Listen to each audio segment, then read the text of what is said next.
InsyaAllah. Assalamualaikum warahmatullahi wabarakatuh. Alhamdulillah wassalatu wassalamu ala asyrafil mursalin wa ala alihi washabbihi ajma'in. A'udzu billahi minan nar min syarril kuffar min ghadabil jabbar wal 'izzatu lillahi war rasulin. Allahumma ghnina bi halalin haram min sirri bismika Allahumma ya daim ya hayyu ya fardu ya witr ya ahad ya samad. Allahumma shalli ala Muhammad wa ala ali Muhammad. Bismillahirrahmanirrahim. Bismillah masyaallah la yasuqu ya Allah. Bismillah masyaallah la yasrifu su ya Allah. Bismillah masyaallah man kana min ni'matin fa min Allah. Bismillah masyaallah la ya'ti bil hasanati illa Allah. Bismillah masyaallah la hawla wa la quwwata illa billahil aliyyil azim. Bismillahirrahmanirrahim. Rabbi shrah li sadri wa yassir li amri wa hlul lisani yafqahu qawli. Fa ya ibadallah ittaqullah usikum iyaya taqullah faqad fazal muttaqun. Allahumma ta'alaina hikmataka wa ansur alaina min hazaimika ya arhamar rahimin. Allahumma inni nas'aluka ridhaka wal jannah wa na'udzubika min sahwatika wan nar. Alhamdulillah. Assalamualaikum warahmatullahi wabarakatuh. Alhamdulillah, jumpa lagi untuk pengisian kita seterusnya dalam tafsir surah Hud, tafsir daripada Tuan Guru Nik Abdul Aziz Nikmat, insyaAllah. Tafsir Al-Quran Nik Abdul Aziz Nikmat, insyaAllah. Untuk lagi barakah, kita mulakan surah Al-Fatihah.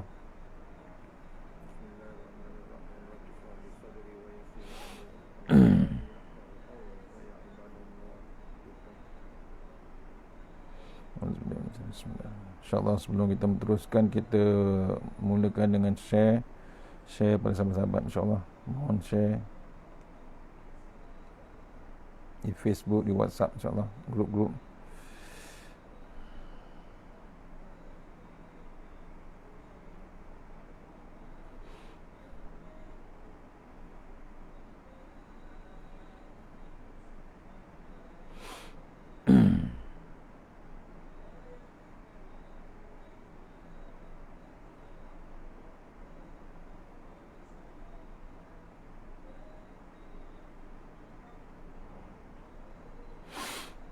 Masih lagi share. Siapa yang ada kitab boleh buka surat 298, insyaAllah. Buka surat 298.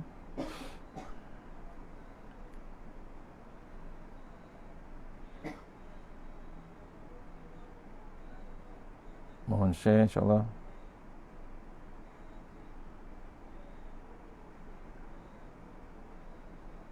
Sambungan pagi tadi daripada surah Al-Hikmah, Subang Jaya SS18, ya, insyaAllah. Mohon surah Al-Hikmah boleh share juga, insyaAllah, sambungan pagi tadi.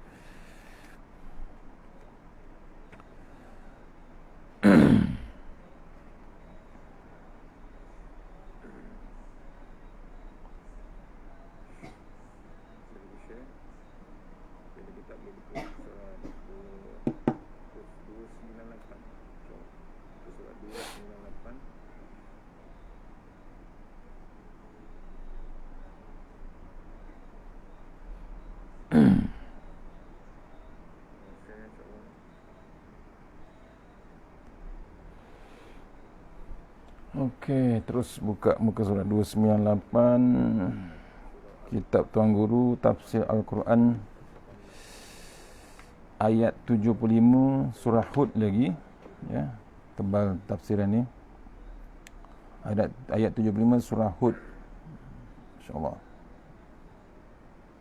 Sambil-sambil menunggu asar, kita ni kuliah sebelum asar. Saya tak terlupa nak tulis sebelum asar, saya tulis sebelum je, insyaAllah. InsyaAllah share. Jom, insyaAllah kita baca. A'udzubillahi minasyaitonirrajim. Bismillahirrahmanirrahim. Ayat 75. Inna Ibrahim la halimun awwahum munib. Awwahum munib. Inna Ibrahim la halimun awwahum munib.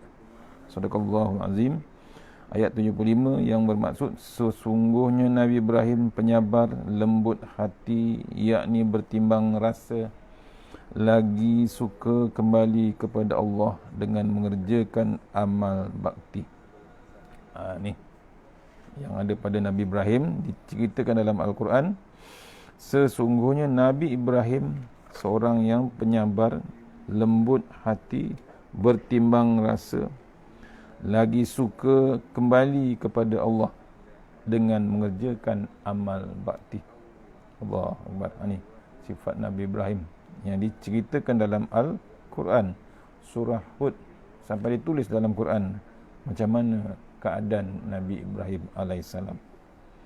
Kerana apa Nabi Ibrahim berdoa? Nabi Ibrahim mempunyai 3 sifat yang menyebabkan dia tidak boleh dengar orang lain ditimpa susah. Nabi Ibrahim mempunyai 3 sifat yang menyebabkan dia tidak boleh dengar orang lain ditimpa susah. Kalau dengar, dia akan mula gaduh. Gaduh ni bukan cari gaduh, bersegera untuk berdoa. Allah, dan tu patutnya kita ada. Walaupun tak dapat tolong orang yang susah, tak dapat tolong orang yang fakir ataupun miskin, kita tak mampu nak menolong dengan keadaan sekarang, keadaan semasa, apa yang kita boleh buat? Itu yang terbaiknya di sisi Allah Ta'ala, berdoa. Kita ikut Nabi Ibrahim, ya, didengar ada orang susah, tak mampu nak tolong, kita berdoa. Sifat-sifat ini sepatutnya ada pada diri kita. Walaupun kita ini umat Muhammad, umat Nabi Muhammad sallallahu alaihi wasallam, tetapi Nabi Muhammad sendiri itu adalah baka daripada Nabi Ibrahim, anak cucu cicit Nabi Ibrahim juga. Jadi apa sahaja sifat yang ada pada Nabi Ibrahim dan yang ada pada Nabi Muhammad sallallahu alaihi wasallam, sepatutnya ada pada diri kita juga. Salah apa? Nabi kita Nabi Muhammad keturunan Nabi Ibrahim, baka cucu cicit. So kita dah jadi umat pula, kita pula follow ataupun jadi umat Nabi Muhammad SAW. Tak sepatutnya kita tidak ikut apa yang dibuat oleh Nabi Ibrahim ataupun Nabi Muhammad SAW. Itu 3 sifat Nabi Ibrahim yang Allah Ta'ala sebutkan adalah: pertama, Halim, kedua, Awwahu, dan ketiga, Munib. Halim maksudnya maknanya lemah lembut. Lemah lembut ini maksudnya walau macam mana perangai tidak elok sekalipun orang lain buat terhadapnya, dia masih bertoleransi dan boleh memaafkannya. Orang yang bersifat begini ialah orang yang boleh hidup di tengah-tengah masyarakat jahat. Bahkan dia sendiri tidak terpengaruh dengan kejahatan masyarakat. Kita sebagai orang Islam, sebagai seorang Islam yang bertanggungjawab mendakwahkan Islam kepada manusia, perlu sangat bersifat dengan sifat halim. Kerana orang yang kita hendak ajak dan ajar itu tidak semuanya berhati baik. Maksudnya kita ada bab sifat lemah lembut bila menghadap orang, bertemu dengan orang. Lembut ni bukan lembut macam maknya ataupun yang orang lembut ni, tak. Lembut ni dia masih berperangai elok. Lemah lembut ni maksudnya walau macam mana perangai tidak elok, buruknya perangai orang yang menghadap kita hadapkan tu, dia masih lagi bertoleransi, masih lagi boleh memaafkan. Jahat macam mana dia menghadap orang tu, dia boleh memaafkan, dia boleh bertoleransi. Allah, tuan-tuan. Ni ya, zaman Nabi Ibrahim, zaman Nabi Muhammad sallallahu alaihi wasallam. Orang yang bersifat beginilah yang dikatakan boleh hidup di tengah-tengah masyarakat yang jahat. Jahat macam mana perangai masyarakat tu? Kita dah tengok Rasulullah SAW yang diceritakan di kawasan Mekah, macam mana perangai jahil manusia zaman orang Quraisy yang masih belum Islam, yang masih bencikan Islam. Nabi hadap sehadap-hadap, tapi dengan bertoleransi, masih lagi dia boleh survive. kita sebagai seorang Islam yang bertanggungjawab mendakwahkan Islam kepada manusia perlu sangat bersifat dengan sifat halim. Kerana orang yang kita hendak ajak dan ajar itu tidak semuanya berbaik hati, ataupun berhati baik. Kena jaga-jaga, kena hati-hati, tapi kita kena ada bab toleransi, bab memaafkan. Tu maknanya profesional lah kita. Ya, tu ni katakan Muslim profesional. Jangan kita di dunia saja bab Muslim profesional, tapi bab akhirat ni kena ada bab lembutnya, pujuk hati-hati yang menjadi hati yang kasar, hati yang keras tu jadi hati yang sejahtera. Sesetengah memangnya jenis baik, tetapi ada juga jenis yang tidak mendengar kata orang dan suka membuat kejahatan seorang diri. Malah ada juga yang bukan sahaja tidak mendengar kata, bahkan ditambah pula dengan sikapnya yang suka berbuat khianat kepada orang lain. Kadang-kadang menyebabkan kita bertindak balas ke atasnya kerana tidak tahan hati dengan kelakuannya itu. Apabila kita bertindak balas, ini bermakna kita tidak bersifat dengan sifat halim. Ya, kadang-kadang kita boleh sabar, tapi kadang-kadang ada tahap kesabaran kita ni tak boleh, dah sampai ceiling. Itu yang kadang-kadang kita bertindak balas balik. Itu yang hilang sabar, hilang sifat halim. Sabar dalam sabar, kata Datuk Ismail Gamus. Ada bukunya, ya, Sabar dalam Sabar.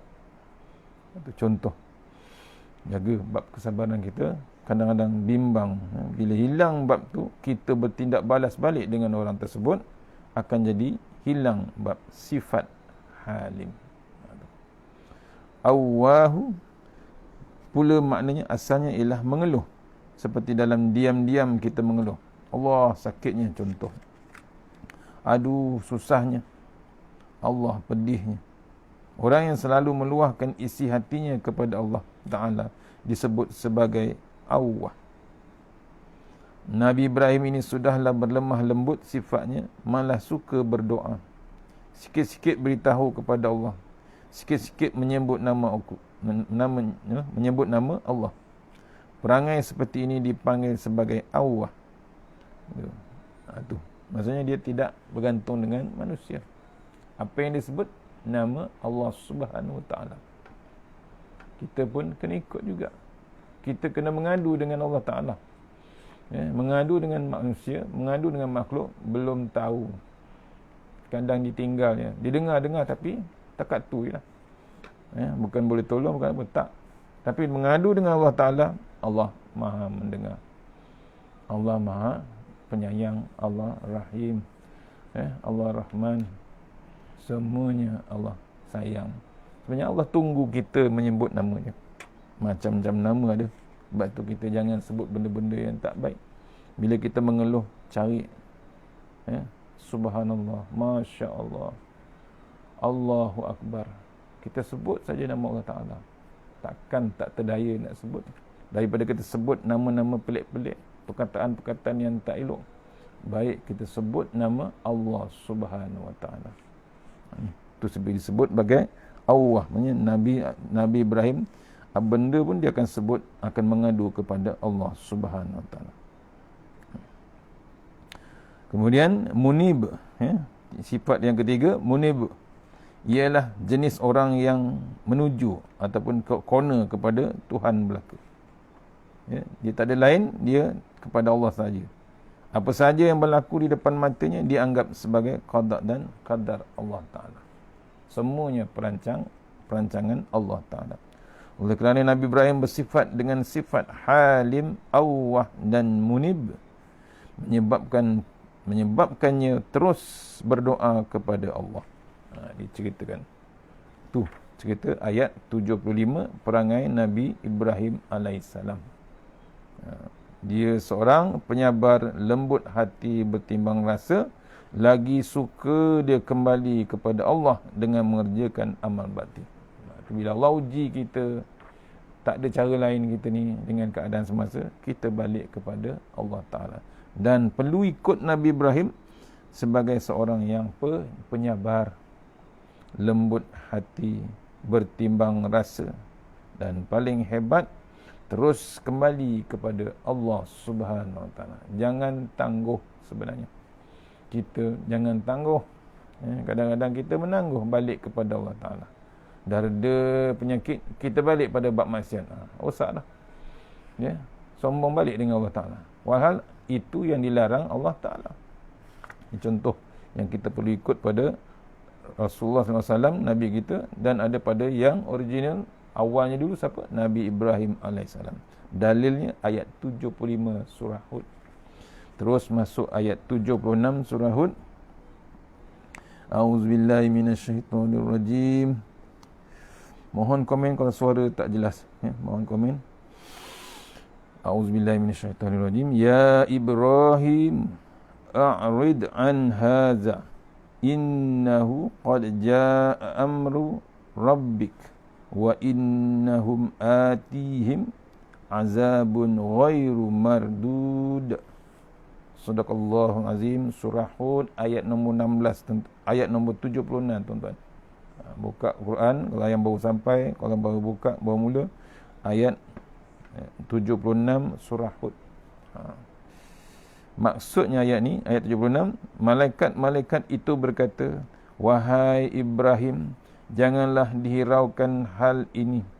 Sesungguhnya telah datang perintah Tuhanmu menghukum mereka. Dan sesungguhnya mereka akan didatangi azab yang tidak akan dapat ditolak, iaitu oleh bantahan ataupun doa permohonan.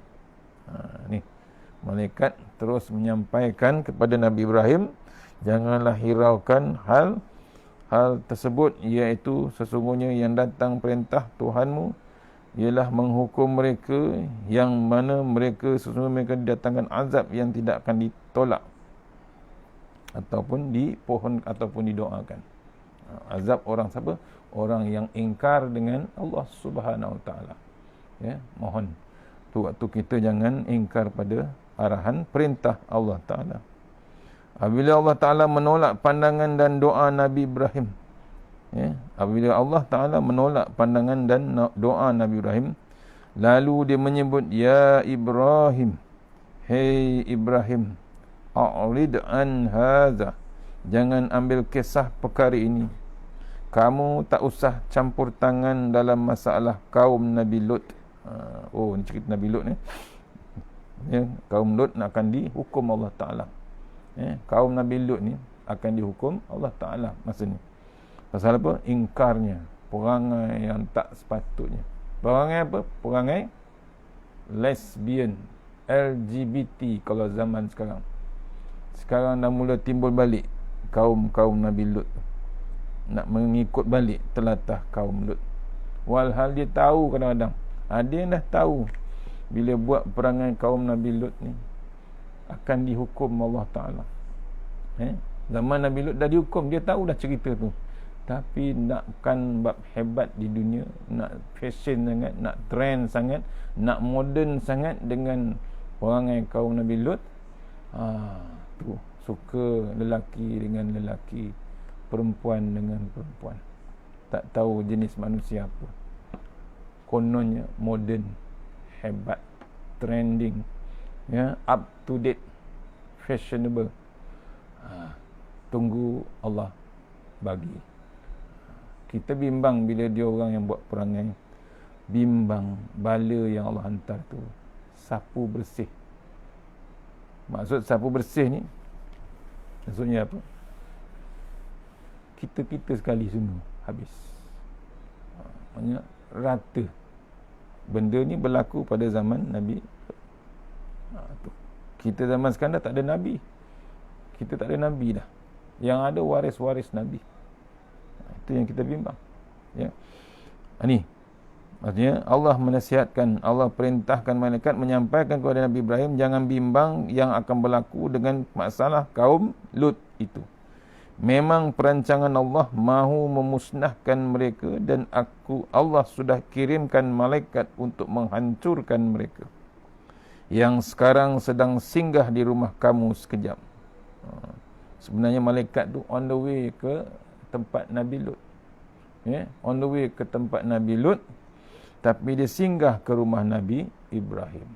Maksudnya masa dengan Nabi Ibrahim dengan Nabi Lut tu sama sebenarnya. Kehidupan Nabi Lut dengan kehidupan Nabi Ibrahim masa yang sama. Malaikat yang nak hancurkan kaum Lut tu memang on the way, tapi singgah rumah Nabi Ibrahim untuk raikan dan sampaikan berita gembira kepada Nabi Ibrahim. Daripada ayat yang sebelum ni nak bagi tahu Nabi Ibrahim dapat berita gembira yang dia akan dapat anak, iaitu Nabi Ishak dan cucu Nabi Yaqub. Tu kena renung kita. Oleh yang demikian itu, tak usah merayu kepada aku. Maksudnya apa? Allah meminta pada Nabi Ibrahim jangan rayu pada dia tentang perangai kaum Nabi Lut. Itu perancangan Allah Ta'ala. Allah tahu apa yang dibuat. Allah Maha mengetahui. Innahu qad jaa amru rabbik. Sesungguhnya telah pun sampai perintah Tuhanmu. Wa innahum atihim azabun ghairu mardud. Dan sesungguhnya orang itu akan sampai kepadanya mereka azab yang tidak boleh ditolak lagi. Maknanya kejahatan dan mudarat yang dibuat oleh kaum Lut ini sudah sampai ke peringkat yang kritikal, hingga kan doa Nabi Ibrahim sendiri dianggap sudah tidak berkesan lagi. Allahu Akbar, tuan-tuan. Bila buat maksiat ni, jantan dengan jantan, laki dengan laki, perempuan dengan perempuan, maksudnya kritikal sangat sebenarnya.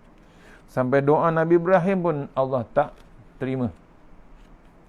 Bayangkan zaman kita kalau orang buat perangai lagi macam kaum Nabi Lut.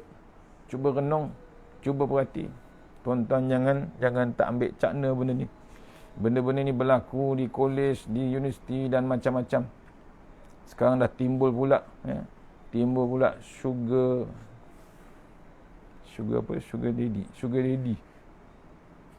Kolej nak cari duit, student nak cari duit dengan menggunakan Allah perangai-perangai macam tu, dengan buat maksiat untuk ketanggung pembelajaran, untuk mengaji dengan duit apa?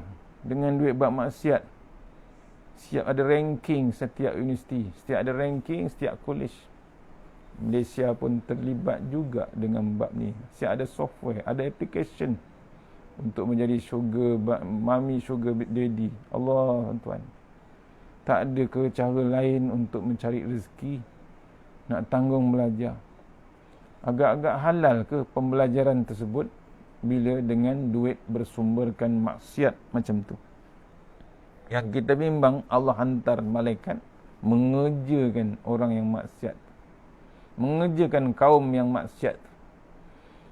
Tak kebimbang, kita dah baca ni ayat ni, tak kebimbang kita Allah boleh buat sebenarnya. Allah boleh buat. Kena renunglah, pohonlah, rayulah. Cek anak-anak kita yang di kolej, anak-anak kita yang di universiti, yang belajar online apa semua. Semua ada application, tuan-tuan. Zaman sekarang touchscreen saja, type, ada password, semua cukup. Kita kadang-kadang tak boleh detect sebagai keluarga. Dia orang semua cukup dengan password, pin number semua cukup. Masuk terus dalam account number. Sekarang berlaku maksiat yang tidak nampak secara fizikal. Boleh share location, boleh pergi. Allah, tuan-tuan, tolong renung anak-anak kita di kolej, di universiti semua. Saya ada pengalaman, memang dahsyat, terlalu dahsyat. Bab-bab mencari rezeki yang haram, kononnya nak menanggung pembelajaran. Dia lulus pelajaran dia, lulus dengan ijazah, lulus dengan degrinya, dengan pointer hebat-hebat. Cara apa dia dapatkan tu? Walau dia pun tak sepandai mana Tak sepandai mana pun, tak hebat mana pun, kadang-kadang grade dia tinggi. Pasal apa? Allah, tuan-tuan. Hanya Allah saja yang tahu. Kena renung bab-bab ni. Ya.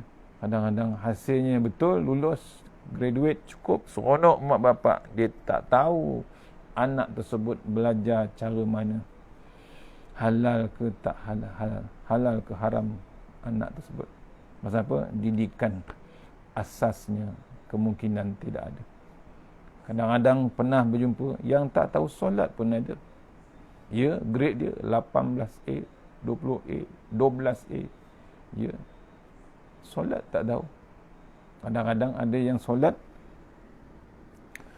bukan ada solat, test, tak tahu bacaan solat. Berlaku. Ya, kena renung bab-bab ni. Bila masuk dalam keadaan sosial yang hebat, luar tak sama dengan asrama sekolah. Di luar sewa rumah, di luar sewa apartmen, duduk kolej, macam-macam sosial impak. Ini kena renung tuan-tuan. Tolong tengok anak-anak cucu kita. Jangan biarkan sampai tenggelam dengan keadaan dunia sekarang. Kena renung kita. Bimbang. Jangan tak cakna, maksudnya ambil tahu ke mana dan dari mana ke mana juga dia akan belajar.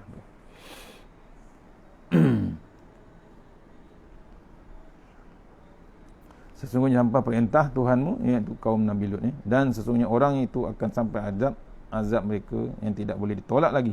Maknanya kejahatan dan mudarat yang dibuat oleh kaum Lut sudah sampai ke peringkat yang kritikal, hingga kan doa Nabi Ibrahim sendiri dianggap sudah tidak berkesan lagi. Ini satu hal yang perlu kita beringat-ingat sentiasa. Sebab itulah kita diajar supaya bertaubat apabila membuat salah. Bertaubat bermula dengan peringkat menyesal. Selepas itu kita ghostan, yakni berundur balik. Berundur balik dan jangan mengulanginya lagi. Walaupun dosa itu kita buat berkali-kali kerana ditekan oleh nafsu-nafsu tertentu. Kemarin kita buat, lepas itu bertaubat, hari itu buat, lepas itu. Hari ini buat, lepas itu bertaubat. Esok buat lagi, lepas itu bertaubat. Tetapi kalau kita selalu mengamalkan buat taubat ini, kemungkinan doa orang lain ke atas diri kita akan dimustajabkan oleh Allah Ta'ala. Kalau kita sendiri berdoa, kemungkinan besar juga doa kita dimustajabkan oleh Allah Ta'ala, kerana kita menyedari kejahatan diri dan berusaha untuk bertaubat. Jalannya bertaubat. Kadang-kadang kawan dan teman kita berdoa, Rabbirfirli wali walidayya waliman nasarani wali jami'il muslimina wal muslimat. Maksudnya, wahai Tuhan, ampunkanlah dosaku, dosa ibu bapaku, dosa orang yang menolongku, dosa orang-orang yang ada tanggungjawab dia ke atasku. Ada orang doa untuk kita. Orang yang tak kedekut, ya, orang yang hebat di sisi Allah Ta'ala. Ini kebaikan kita. Kebaikan kita berkawan dengan orang baik jenis Allah, iaitu orang suka merayu halnya kepada Allah Subhanahu Wa Ta'ala. Bila berdoa, dia tidak berdoa untuk dirinya seorang, tetapi dia berdoa juga untuk ibu bapanya, dan dikaitkan habis segala dengan kawan-kawan dan teman-temannya. Manalah tahu kalau dosa kita yang boleh terampun kerana doanya, tanpa kita menyedari, ya, di akhirat kelak kita tengok dosa kita sudah tidak ada, walaupun di dunia dahulu kita berbuat dosa sekian. Ketika itu kalau kita bertanya kepada Tuhan, wahai Tuhan, aku berasa aku ada buat dosa, tetapi sekarang sudah tidak ada. Kenapa ya Allah? Tuhan akan menjawab, dosa kamu hilang kerana kawan kamu yang namanya sekian-sekian, yang duduk di kampung itu selalu berdoa untuk kamu, maka aku ampunkan kamu. Oleh sebab kita tidak tahu di Lauh Mahfuz itu sudah tertulis ataupun tidak, maka menjadi kewajipan kita untuk berdoa pada waktu siang, malam, pagi dan petang. Yamhullahu ma yasha'u wa yusbitu wa indahu ummul kitab. Allah menghapuskan apa jua yang dikehendakinya, dan ia juga menetapkan apa yang jua yang dikehendakinya. Dan ingatlah pada sisinya ada ibu segala suratan. Surah Ar-Ra'd ayat 39. Perancangan Allah Ta'ala, semua yang dijalankannya Allah Ta'ala. yamhullahu ma yasha'u wa yusbitu wa indahu ummul kitab. Tuhan berjanji, aku akan hapus apa yang sudah aku tulis. Sekiranya doa kamu itu benar-benar ikhlas, layak untuk dipadamkan atau dihilangkan dosanya. Kesimpulannya, kita hendaklah berpakat berdoa antara satu sama lain. Tuan-tuan berdoa kepada ambo, kata Tok Guru. Ambo berdoa kepada tuan-tuan. Ambo selalu berdoa, Rabbi ufirli wali walidayya waliman nasara bi. Siapa saja yang sokong aku dan siapa saja yang tolong aku, ambo berdoa supaya Tuhan mengampunkan dosa-dosanya. Siapa yang menyokong PAS, yang menggerakkan Islam, masuk juga ke dalam bawah doa tersebut. Itu antaranya. Habis. Ya. Tok Guru menangkan bab Islam sebenarnya, menjuangkan Islam. Habis ayat 76, kita berhenti sekejap, dah asar pun. InsyaAllah kita sambung selepas asar. InsyaAllah. Kita sudahi surah Al-Fatihah. Kita sambung ayat 77 lepas ni. Al-Fatihah. A'udzubillahi minasyaitanir rajim. Bismillahirrahmanirrahim. Iyyaka na'budu wa iyyaka nasta'in. A'udzubillahi minasyaitanir. Bismillahirrahmanirrahim. Allahumma tawil a'marana wa sahih jasadana wa nawwir qulubana wa sabbir imanana wa ahsin a'malana wa si' arzaqana wa ilal khairi qaribana wa anis syarri minna wa diawadina fid din wa dunya wal akhirah. Ya Allah, panjangkan umur kami, sihatkan badan kami, terangkan hati kami, tetapkan iman kami, elokkan amalan kami, luaskan rezeki kami, dekatkan kami kepada kebajikan dan jauhkan kami daripada kejahatan, tunaikan hajat kami. Tawassalna bil jabar wa tasanna malakut allazi la yusrif annal bala wal waba innaka ala kulli syai'in. Wa sallallahu wasallam alhamdulillah rabbil alamin. Insyaallah kita jumpa lepas asar insyaallah.